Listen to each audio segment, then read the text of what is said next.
Hello, Mercury and Gemini.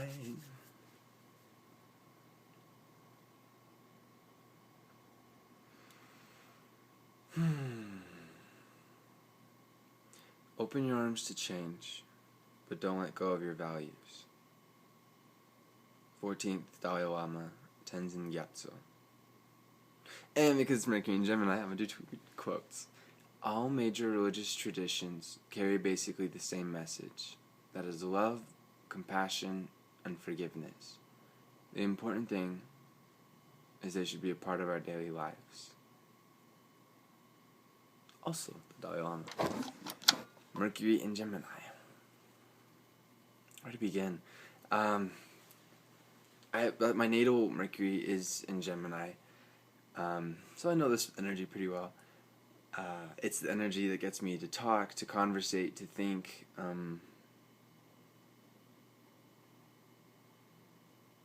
Mercury in Gemini is a huge part of anyone's life who has it, basically, because Mercury rules Gemini as well as Virgo, and it basically means that the energies are functioning very much in accordance with the planet.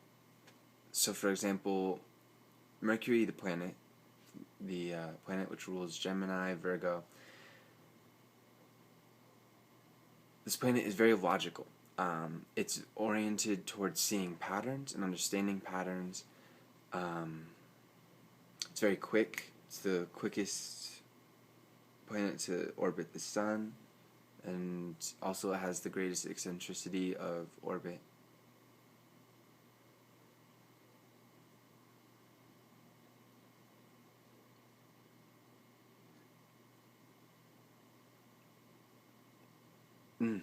Sorry. Not sorry, but sorry. Okay, so where to begin? Or to continue?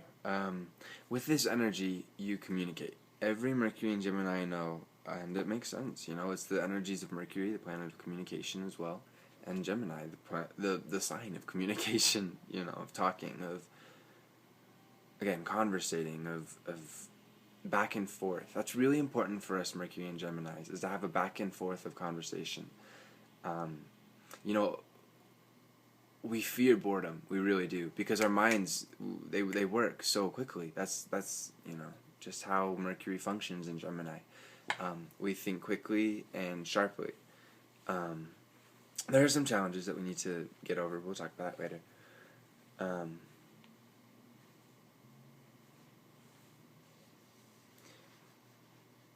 Boredom, man.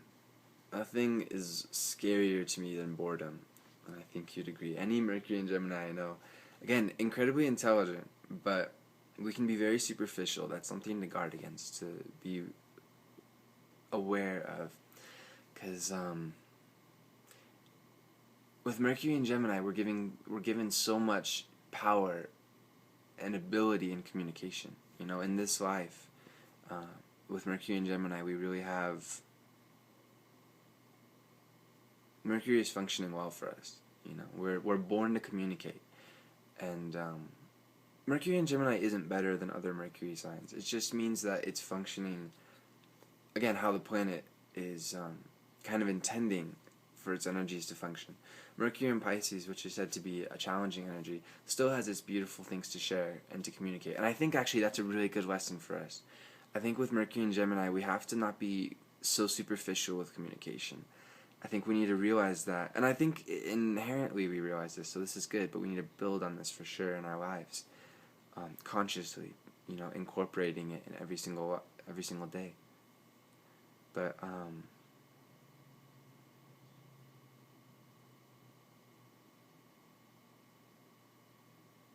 yeah, being superficial about communication, hearing what somebody's trying to say in content, in words, but not really feeling or understanding what they're really trying to say. Mercury in Gemini is wonderful at reading between the lines, at reading people, body language, all that, and everything basically with communication, and being able to hear what they really need to hear, to get the meaning of what's being said. But again, one of our challenges is not being too deep in our thinking as far as, well, as far as anything goes, really. We flit around, you know. I mean, Mercury in Gemini is one of the energies for moving around quickly. Again, sometimes perhaps superficially, and that's something to just be aware of, because I find that with Mercury in Gemini, we know ourselves a lot greater than other people, because, well, for a variety of reasons, but I think you would agree.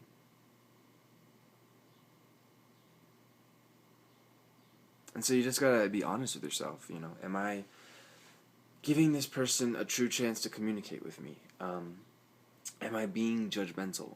You know, a great quote. Walt Whitman is a Gemini, but his Mercury's in Taurus. But whatever, still counts. Kind of. He said something that was always stuck with me, and I know because of my Gemini, which is basically just be curious, not judgmental. You know, with Mercury and Gemini, we want to categorize the world. We want to understand everything. And sometimes in that trying to understand and that eagerness and enthusiasm, which is excellent, by the way, our curiosity is one of our greatest gifts.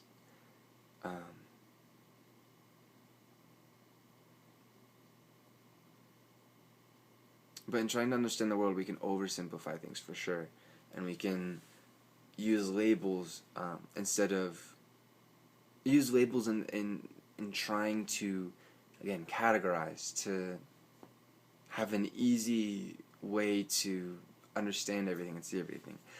Sometimes it's okay that we don't understand everything. That it's one of our biggest challenges, is to embrace that. If there's a problem, we don't always need to have the solution. Mercury in Gemini is wonderful at finding solutions to problems because, again, very logical. It's an air sign, and again, it's ruled by Mercury, so it's very logical. It's one of the most logical placements ever. But we can get trapped by our mind. You know, the mind is a powerful tool, but we have to make sure that we use it and it doesn't use us. Because when your mind is voracious, like it is with Mercury and Gemini, sometimes you get addicted to it, and you have to figure out a solution for everything. And again, sometimes solutions take a long time to come about, and they're not only born from logic and ideas, and, you know, it's also a mixture of life experience and, you know, common sense and emotions as well, emotional considerations. So again, be curious. That's one of our greatest gifts, but don't be judgmental. That's one of our biggest challenges. We've got to really be aware that our mind is super powerful and super fast. Sometimes it creates the illusion that it's all powerful, when no, the mind is not all powerful. It has its limits, just like the body does. You know, just like emotions do. Ultimately, embrace a soul path of living. You know, like the second Dalai Lama quote. You know, all religion is basically the same. It's all about compassion, kindness, love for your fellow man and woman. And, you know, you just got to incorporate that love and compassion in your everyday life. Your highest ideals, that's another thing with Mercury and Gemini. We have absolutely all the air signs, and fire for that matter, but especially air. They have ideals. You know, we have stuff that we're working towards, that we want to accomplish, that, you know, truth, beauty, love, these themes, these archetypal themes that have existed for forever and forever will, really interest us. Because we see, you know, patterns. Definitely. You know, so I've already spoken about the danger of underthinking, but let's look at the great gifts of this energy, some that we haven't seen. Mercury and Gemini, communication of all sorts.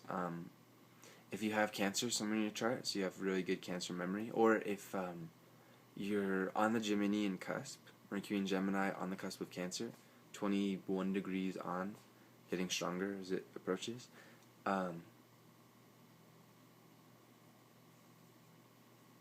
Languages come naturally to you, if you're like that. I mean, Mercury and Gemini in general, communication in general, comes naturally to us. But languages especially, you know, we we understand the nuances. Our tongue is geared towards language. It's almost like cheating, actually, just how good with communication and languages we are.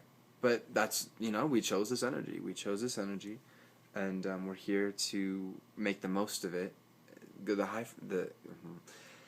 for the highest level and overcome those challenges of superficial thinking, of superficial judgment in general, really. Talking with our hands, very much a Gemini thing. Absolutely. Making funny faces. I mean, Mercury and Gemini loves communication no matter what, and is very tolerant, very open. I find that with this energy, we're able to talk to whoever we want to talk to or need to talk to, and we can adjust, for each person. I think that's one of our biggest skills, definitely, is flexibility, is the ability to connect with a huge mass assortment of people. I think with Mercury and Gemini, I find anyways, I really take for granted how awesome that is, because I find that there's so many people, so many Mercury signs that, they're with their friends or somebody they're comfortable with, excellent. Their communication is excellent and wonderful and everything.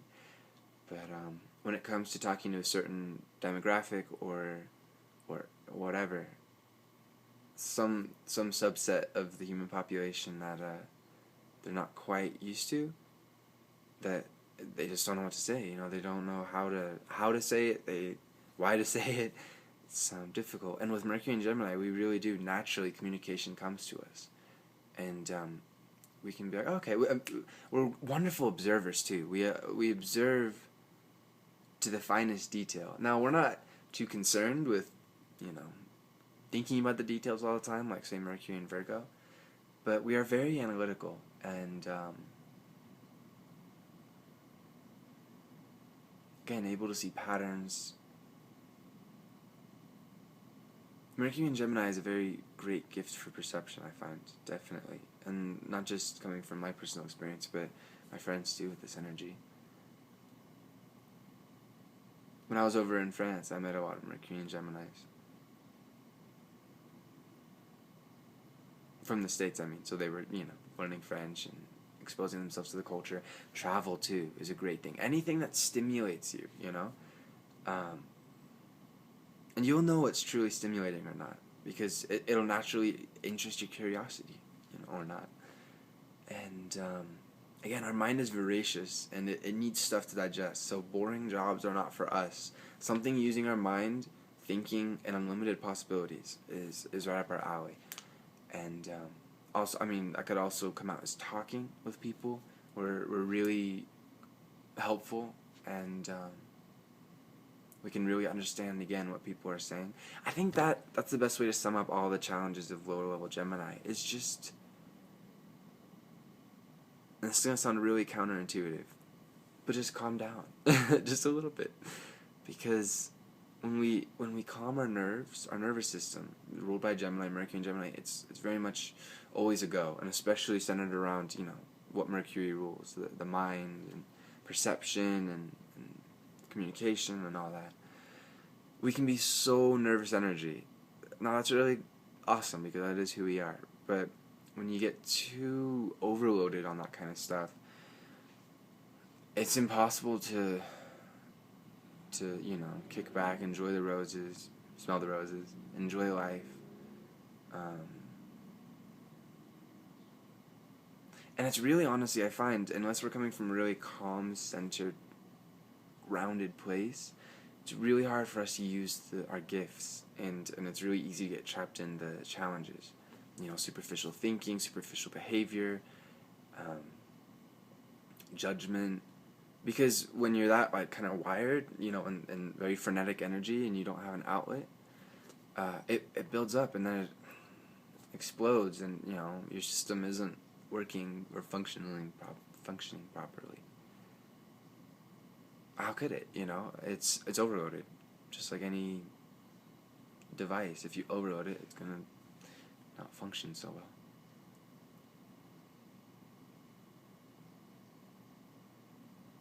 We are wonderful at listening to two things at the same time, multiple things at the same time, not even just two. I am pretty much always doing two things. Except for these videos, I guess, which is interesting. And again, that just goes to show this is an outlet for my Mercury and Gemini energy. So I can calm down, I can be relaxed. I can let my mind do its crazy frenetic thing, but I don't have to rush. I don't have to, there's no pressure or anything. If you do find that you get just overloaded, because it happens to everyone, Mercury and Gemini, some days we're just like, fuck, so much stimulation, too much, then actually breathing exercises really work for us. The Ujjayi breath, there's a video I have in the Indigo Aquario corner. I think it's the second video. It's really, it'll always be near the top, so just look for it there. It's this breathing technique that's really helpful for us because it immediately calms your autonomic nervous system. And I mean, considering Gemini is ruled by the nerves, and this is a really prominent placement of Gemini, long story short, we must be aware of our nervous energy because we really do have a lot of it.